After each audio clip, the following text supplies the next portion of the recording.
The music slipping through the heavy mahogany doors of the Eco Hotel ballroom was a high-life cover of a song they used to listen to in his beat-up Honda. The irony of it wasn't lost on Zara. She stood in the carpeted hallway, the air conditioning freezing the dampness on her skin, holding a cream-colored invitation with gold foil lettering. It was thick, expensive, the kind of paper that told you exactly how much the people inside were worth before you even read their names, Tund and Vanessa. Zara didn't look at the doors. She looked at the invitation in her hand. For 4 years she had built a blueprint for a life with the man standing on the other side of that wood. An ordinary, quiet, solid life. Now he was putting a ring on the finger of a woman he had known for barely half a year, entirely because her father owned half the shipping logistics on the island. Zara didn't feel the dramatic, shattering heartbreak the movies promised. She just felt a profound, exhausting stillness. She didn't cry. She didn't push the doors open to make a scene. She simply set the invitation on a decorative marble console table in the hallway, turned around, and walked out into the Lagos night. She never went inside. 6 months earlier, a wedding like that hadn't even been in Tun's vocabulary.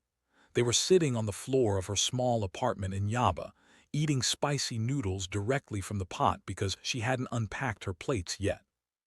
He had been sketching a rough floor plan of the firm she wanted to start, his leg pressed against hers. He used to look at her like she was the only fixed point in a spinning room. But then the promotion happened. Or rather, the circle that came with the promotion. Tund moved from mid-level marketing to a senior accounts director position, and suddenly his orbit shifted.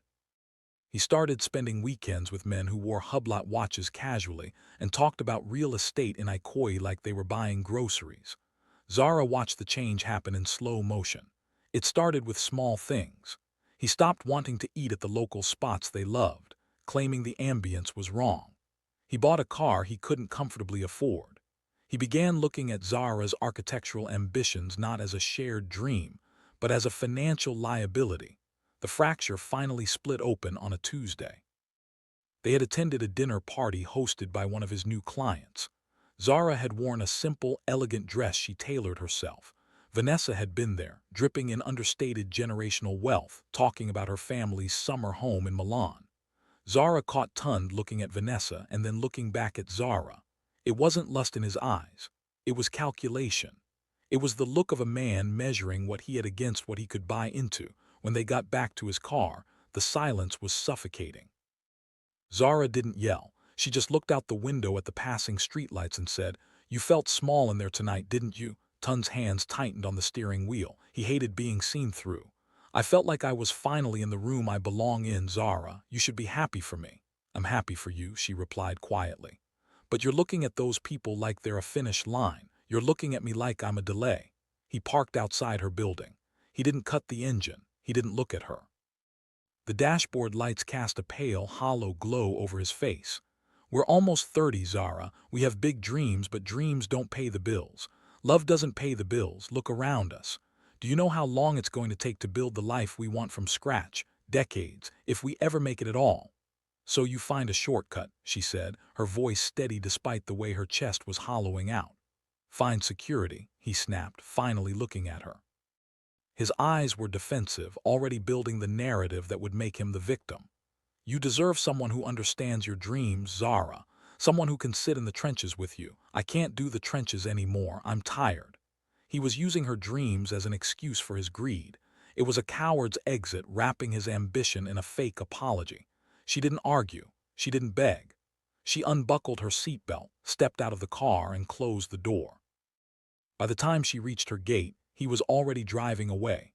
The numbness that followed didn't arrive with a crash. It seeped into her life like a slow leak. Zara threw herself entirely into her firm. She drafted, she sketched, she took on grueling freelance hours. She stopped looking at the future and focused entirely on the square footage of the present. Then, the email arrived. A fully funded architectural fellowship in Seoul, focusing on the integration of traditional aesthetics into modern urban spaces. She had applied for it a year ago, back when Tund was still drawing floor plans on her living room floor. Lagos held nothing for her now but ghosts and the lingering scent of someone else's wedding. She signed the acceptance letter. The transition to South Korea was brutal. It wasn't the romanticized, cinematic journey she had seen on screen. When Zara stepped out of Incheon International Airport, the late autumn air hit her lungs like glass. Everything was fast, hyper-efficient, and relentlessly unfamiliar. The language barrier was a physical weight. Simple tasks, buying groceries, figuring out the subway map, ordering a coffee without dairy, became exhausting puzzles. She was the only black woman in her fellowship cohort, and while her colleagues were polite, the cultural distance kept them on opposite sides of an invisible glass wall. She spent her first month in a state of quiet survival, navigating the neon-lit streets of Gangnam and the historical quiet of Bukchon-Hanok village with her sketchbook as her only companion. She worked at a prestigious restoration firm that demanded perfection. The pace was punishing. Zara compensated by arriving before the sun came up and leaving long after the office emptied. She refused to fail. She refused to let the emptiness in her chest win. That was where Choi Jae-hoon found her. Jae-hoon was a senior restoration architect at the firm, 31, impeccably calm, and possessing the kind of quiet authority that didn't require raising his voice. He didn't wear designer labels to prove his worth. His luxury was in his precision. Zara had noticed him during her first week.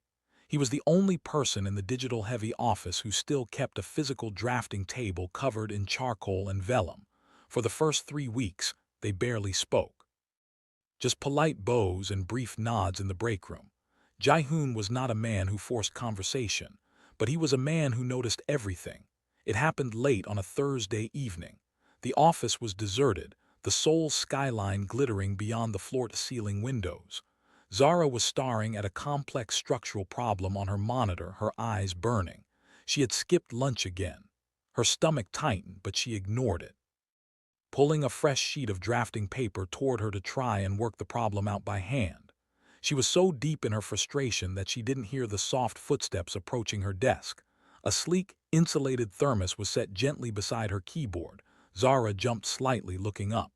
Jae-hoon was standing there, his suit jacket off, sleeves rolled up to his forearms, revealing the faint dusting of plaster on his watch strap. "Midget tea," he said. His English was flawless, carried on a low, steady cadence.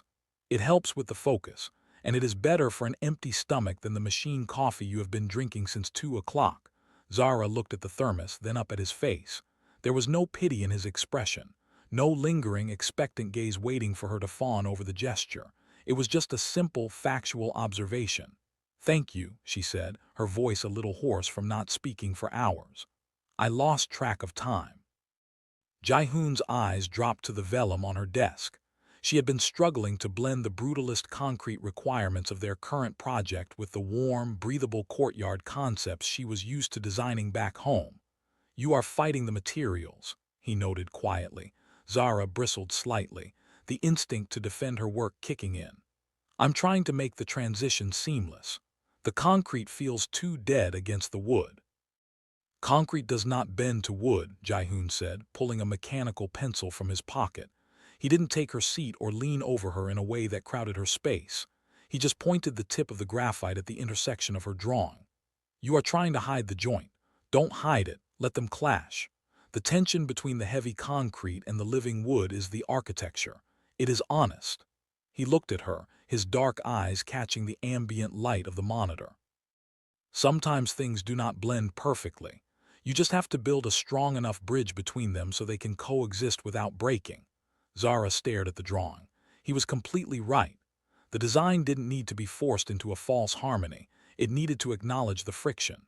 She looked back up, but Jae-hoon was already stepping away, putting his pencil back in his pocket. "Drink the tea before it gets cold, Zara," he said, pronouncing her name with careful, deliberate respect. He walked back to his own desk on the other side of the studio, turning his desk lamp back on. Zara unscrewed the cap of the thermos. The steam curled up, smelling of sweet and tart berries. She took a sip. It was warm, grounding, and exactly what she needed. She looked across the dim office at Jae-hoon, who was already deep back into his own work, demanding absolutely nothing in return. For the first time since she had walked away from those heavy mahogany doors in Lagos, the tight, suffocating band around her chest loosened, just a fraction. Welcome to Caster Scenes.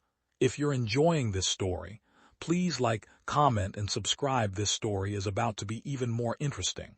Now let's continue. The months that followed didn't blur, they sharpened. The biting Korean winter gave way to a brief, violent spring, and then settled into a humid summer, and with every changing season, Zara found her footing. The frantic edge of her survival instinct slowly melted into a quiet, unstoppable momentum. She started treating her language classes with the same intensity she gave her blueprints. She learned to read the room during tense project pitches, understanding the unspoken hierarchy of the firm, but she never shrank herself to fit into it. Her work began to change. She stopped trying to emulate the minimalist, sterile perfection her peers favored and started pulling from her own roots. She introduced the warm, earthy tones of laterite clay into a proposal for a modern community center in Itaewon. She subtly wove geometric patterns inspired by Yoruba At-Air textiles into the metalwork of a brutalist facade. At first, the senior partners hesitated, citing the designs as too aggressive for the local aesthetic. Jae-hoon was the one who broke the deadlock. During a tense review meeting, while two senior directors debated watering down Zara's concept, Jae-hoon leaned forward, steepled his fingers, and spoke in his quiet, commanding baritone. He didn't defend her out of charity. He defended the work. He pointed out the structural brilliance of her courtyard integration, how it manipulated natural light to lower heating costs, how the cultural fusion wasn't a gimmick but a necessary evolution of the space. When he finished, the room was silent. The partners approved the draft. Zara looked at him across the polished mahogany table, but he simply gave her a brief nod and returned his attention to his notes. That was how Jae-hoon operated. He didn't loudly clear a path for her. He simply stood beside her while she cleared it herself, making sure no one sabotaged the ground she walked on. The romance between them, if it could even be called that in the beginning, was so gradual it felt like watching the sun move across a room. It was built entirely in the negative space of their demanding lives. It was the way he started keeping a jar of instant plantain chips in his desk drawer because he noticed she missed the taste of home. It was the evening she stayed late, wrestling with a migraine, and found the overhead fluorescent lights above her desk unscrewed, leaving only the soft, warm glow of a single desk lamp. In return, she learned the cadences of his moods. She knew that when he tapped his mechanical pencil against his thumb, a design was failing. She learned that he skipped family holidays because his parents had passed away when he was in university, leaving him with a profound, unspoken loneliness that mirrored her own. One freezing evening in late November, after a grueling 14-hour shift finalizing a tender, they walked down to a street food vendor in Myeongdong. The air was thick with the smell of roasted sweet potatoes and spicy gochujang. They stood under the red awning of a pajangmatcha, eating tteokbokki and fish cakes out of paper cups, their breath plumbing in the cold air. "My team lead asked me to present the final draft tomorrow," Zara said, blowing on the steaming broth. "In Korean." Jae-hoon looked at her, chewing thoughtfully. "Your Korean is excellent." "Korean is functional," she corrected, bumping her shoulder against his. "If they ask me about the tensile strength of the support beams, I might accidentally order 3 bowls of rice." A rare, genuine laugh broke from Jae-hoon's chest. It was a deep, warm sound that changed the entire architecture of his face, softening the serious lines around his eyes.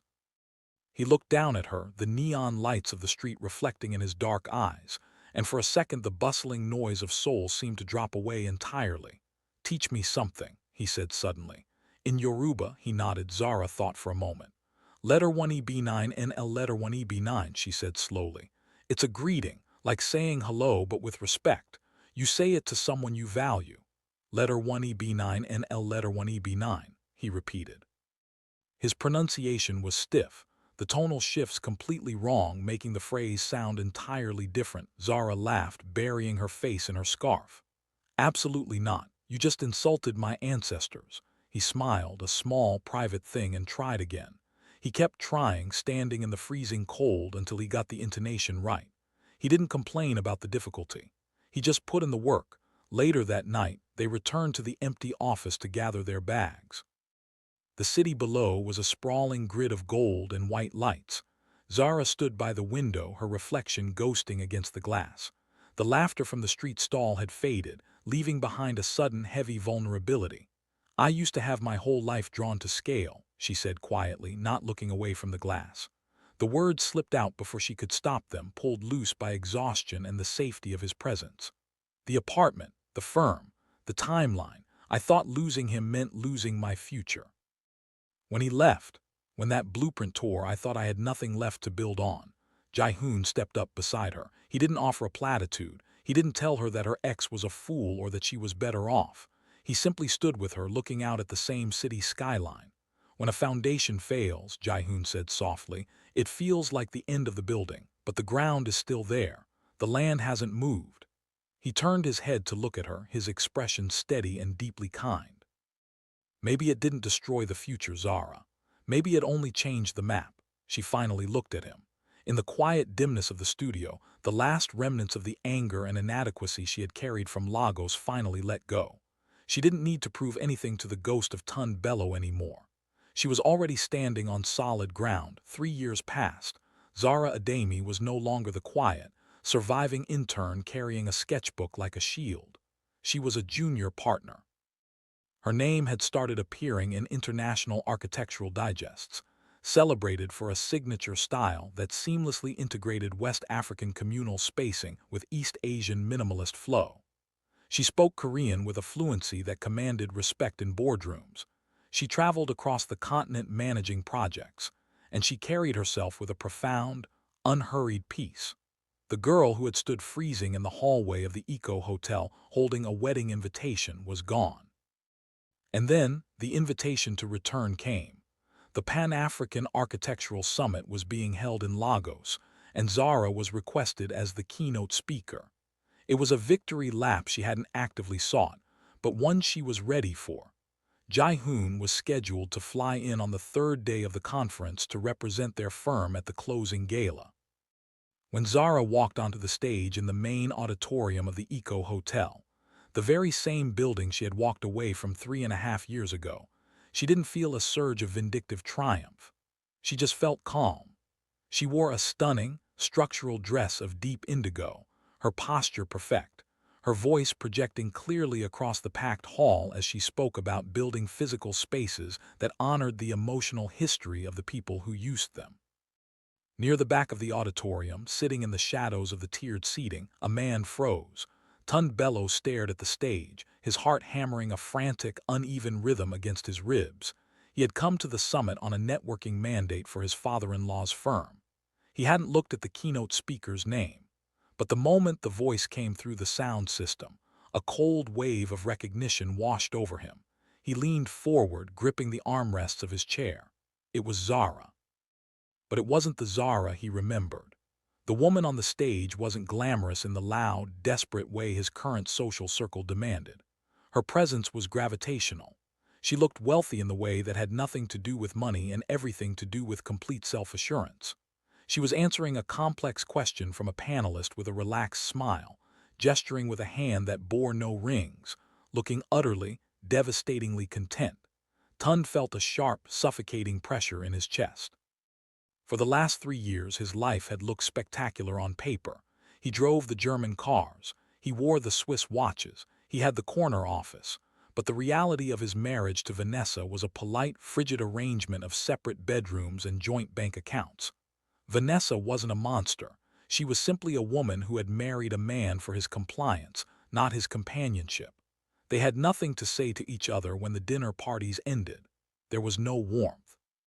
No shared laughter over street food. No late nights dreaming on the floor. He had traded a partner for a sponsor, and the emptiness of that choice had been hollowing him out day by day. When the keynote ended and the audience erupted into applause, Tun didn't move. He watched Zara step off the stage, instantly surrounded by industry leaders and journalists wanting her time. She was laughing, her face radiant. He realized then, with a sickening clarity that tasted like ash in the back of his throat, that the narrative he had sold himself to justify leaving her was a complete lie. He hadn't left her because she couldn't keep up with his ambitions. He had left her because he was terrified to do the actual work of building a life, and she was too honest to let him fake it. He watched her walk out of the auditorium doors, leaving him sitting in the dark. The downpour was absolute, the kind of torrential, unrelenting Lagos rain that drowned out the city's usual chaos and turned the streets into dark, reflective rivers. Zara sat in the armchair of her suite at the Eco Hotel, a cup of chamomile tea warming her hands, listening to the heavy drumming against the reinforced glass. The conference had wrapped for the day, and for the first time in 72 hours, she allowed herself to simply sit still. The room was quiet. The low hum of the air conditioning blended with the storm outside. Then the doorbell buzzed, a sharp, sudden sound that cut through the tranquility. Zara frowned, setting her tea on the glass coffee table. She wasn't expecting room service, and her colleagues knew better than to disturb her evening block of rest. She pulled her silk robe tighter around her waist, walked softly across the plush carpet, and checked the digital peephole monitor. The breath caught in the back of her throat, completely bypassing her lungs. He was standing in the corridor. His suit jacket was damp at the shoulders, his tie loosened, his posture entirely devoid of the manufactured arrogance she had last seen him wearing. He looked exhausted. He looked like a man who had been walking a very long time in the wrong direction and had only just realized it. Zara didn't panic. The sudden spike of adrenaline was there, primitive and automatic, but the devastating, hollow ache that used to accompany his memory was entirely absent. She took a slow, deliberate breath, unlocked the deadbolt, and opened the door. Tund Bello stood in the hallway, the ambient light of the corridor casting deep shadows under his eyes. For a long, suffocating moment, neither of them spoke. He looked at her as if she were an apparition, his eyes tracking the calm steadiness of her posture, the effortless grace she possessed now that didn't require anyone else's validation. "Zara," he said. His voice was rough, scraping against the silence. "Tund." She didn't open the door wider. She didn't invite him in. She simply stood her ground, her expression neutral. He swallowed hard, his gaze dropping to the floor for a fraction of a second before meeting hers again. "I know I have no right to be here. I saw you speak today, at the auditorium." "I know," she said quietly. "I saw you in the back." Admission seemed to strip the last layer of defense he had brought with him. His shoulders dropped. The polished, successful accounts director vanished, leaving behind someone remarkably fragile. "I owe you an apology," he said, the words coming out with a heavy, unpracticed sincerity. "No, I owe you more than that, but an apology is all I have." Zara watched him. There was no manipulation in his eyes. There was no calculated angle, no attempt to flip the script or position himself as the victim. It was just raw, unadulterated regret. "I thought money would solve the emptiness," he confessed, the sentence carrying the weight of 3 miserable years.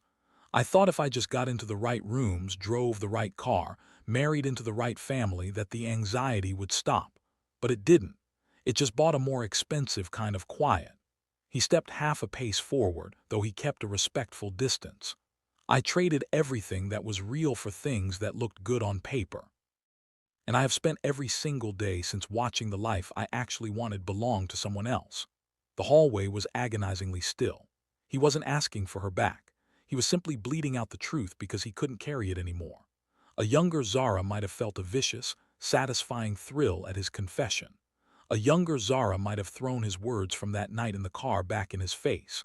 But the woman standing in the doorway had spent years building a life out of stone and clay and truth. She had nothing left to prove to him. "Forgave you long before tonight, Tund," she said, her voice softer now, stripped of all edge. It was the absolute truth. He looked up, a desperate, sudden hope flaring in his chest. "But forgiveness doesn't mean going backwards," she continued, her tone steady, extinguishing that hope with a gentle, terrifying finality. "I forgave you because I couldn't carry the weight of your choices into my future. I had to build my own house. And you aren't part of the foundation anymore." The words landed softly, but they were absolute. Tund stared at her, the realization settling heavily into his bones. There would be no dramatic reconciliation. There was no lingering, tragic romance waiting to be rekindled. She had simply outgrown the space he used to occupy. He nodded slowly, a tight, painful movement. "I understand." He took a step back, the damp fabric of his suit clinging to his frame. "I'm glad you made it, Zara." "I really am. Goodbye, Tund," she said. She closed the door. The lock clicked into place. Zara stood in the entryway for a moment, listening to his footsteps fade down the carpeted hallway.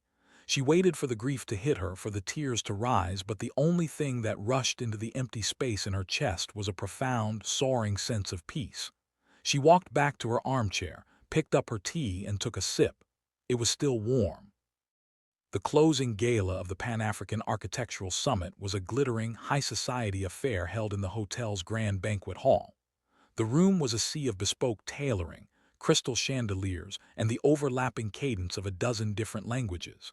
Tun stood near one of the floor-to-ceiling windows, holding a glass of whiskey he hadn't touched in an hour. Vanessa was supposedly somewhere in the room, networking with developers, but they hadn't spoken since they arrived. He watched the entrance. He couldn't help it. When Zara arrived, the subtle shift in the room's gravity was undeniable. She wore a striking architectural gown in deep emerald, her natural hair styled elegantly, framing her face. But it wasn't the dress that caught Tun's attention. It was the man walking beside her. Choi Jae-hoon didn't enter the room like a man trying to claim territory. He wore a perfectly tailored midnight blue suit, his demeanor calm, his hand resting lightly, comfortably at the small of Zara's back. He wasn't parading her. He was simply present with her. Tund watched them navigate the room. He watched the way Zara leaned in when Jae-hoon spoke, the effortless shared language of two people who understood exactly who the other person was. They weren't holding hands. They weren't putting on a theatrical display of affection for the cameras or the crowd. They were just laughing at something small, completely insulated in their own shared orbit. It was a quiet, unshakable safety. The exact kind of safety Tund had abandoned because he thought it wasn't loud enough to matter. He realized then, with absolute clarity, that Zara hadn't built her incredible success to prove him wrong. She hadn't achieved international acclaim to spite him. She had simply kept living. He was merely a footnote in a story she was writing with someone else. Across the room, the crowd parted slightly. Jae-hoon leaned down, his voice dropping below the ambient noise of the gala. "Are you okay?" Zara looked at him. She saw the careful attention in his dark eyes, the steady anchor he had been for her since that first cup of tea on a freezing Seoul evening. She let out a breath she hadn't realized she was holding, the tension melting entirely from her shoulders. She smiled, and it reached all the way to her eyes. "For the first time," she said softly, "I really am." Months later, the air in Seoul was crisp and bright. The newly restored cultural pavilion in Jangno district was finally open to the public. It was Zara's signature project, a breathtaking synthesis of heavy, historical Korean timber and the open, breathable terracotta courtyards of West African design. The courtyard was alive. Local families walked through the open corridors, the afternoon sunlight slicing through the geometric latticework overhead, casting warm, intricate shadows on the stone floor. Children ran past the central water feature, their laughter echoing against the wood. It was exactly what architecture was supposed to be, a living, breathing space that held people together. Zara stood on the second-floor balcony, leaning against the wooden railing, watching the life fill the structure she had designed. The exhaustion of the final push was gone, replaced by a deep, resonant satisfaction. Footsteps approached from behind, measured and familiar. Jae-hoon came to stand beside her. He didn't say anything at first. He just looked out over the courtyard, admiring the way the light fell exactly where she had calculated it would. He reached out and quietly took her hand. His fingers interlaced with hers, warm and solid. There was no grand, cinematic speech. There was no dramatic confession of eternal devotion, because they had long moved past the need for performance. The romance was in the foundation they had poured together, day by day, choice by choice. Jae-hoon looked at her, his thumb brushing gently across her knuckles. "Ready to see what's next?" Zara looked at the man who had helped her rebuild her map. She thought of the long flights, the late nights, the fierce, quiet love that had saved her without ever demanding gratitude. She squeezed his hand, stepping closer to him, letting the afternoon sun warm her face. She nodded. Not because her past no longer existed, but because it had finally lost the power to define her. Thousands of miles away, the Lagos heat shimmered over the asphalt. The afternoon traffic was at a complete standstill. Tun stepped out of the air-conditioned bubble of his car to stretch his legs, seeking momentary refuge on the shaded pavement outside a high-end bookstore in Victoria Island. He leaned against the glass storefront, exhausted by a morning of empty meetings and a wife who had stopped looking at him months ago. He turned his head, glancing absently at the window display. There, front and center on the glossy cover of an international architecture magazine, was Zara. She was smiling, standing in the courtyard of her newly opened pavilion in Seoul, bathed in sunlight. She looked radiant, powerful, and entirely at peace. The bold text across the bottom of the cover read, "Building bridges between cultures, the architect redefining global space." Tun stared at the photograph for a very long time. The street noise around him seemed to fade into a dull drone. He didn't feel the sharp, toxic bite of envy anymore. He didn't feel the desperate urge to fix it. He just felt the crushing, heavy weight of reality. He smiled sadly, a small, private gesture of absolute surrender. Some people aren't lost because someone else took them away. They aren't lost because of bad timing or cruel circumstances. They are lost because you failed to recognize their worth while you had the chance, and they finally realized they were too valuable to wait for you to catch up. Tun turned his back to the window, opened the door of his empty car, and stepped inside, leaving the magazine behind on the shelf where it belonged. This is where this story ends. If you loved it, please like, subscribe, and comment your thoughts. We'll drop fresh stories every week. This is Castor. See you on the next one.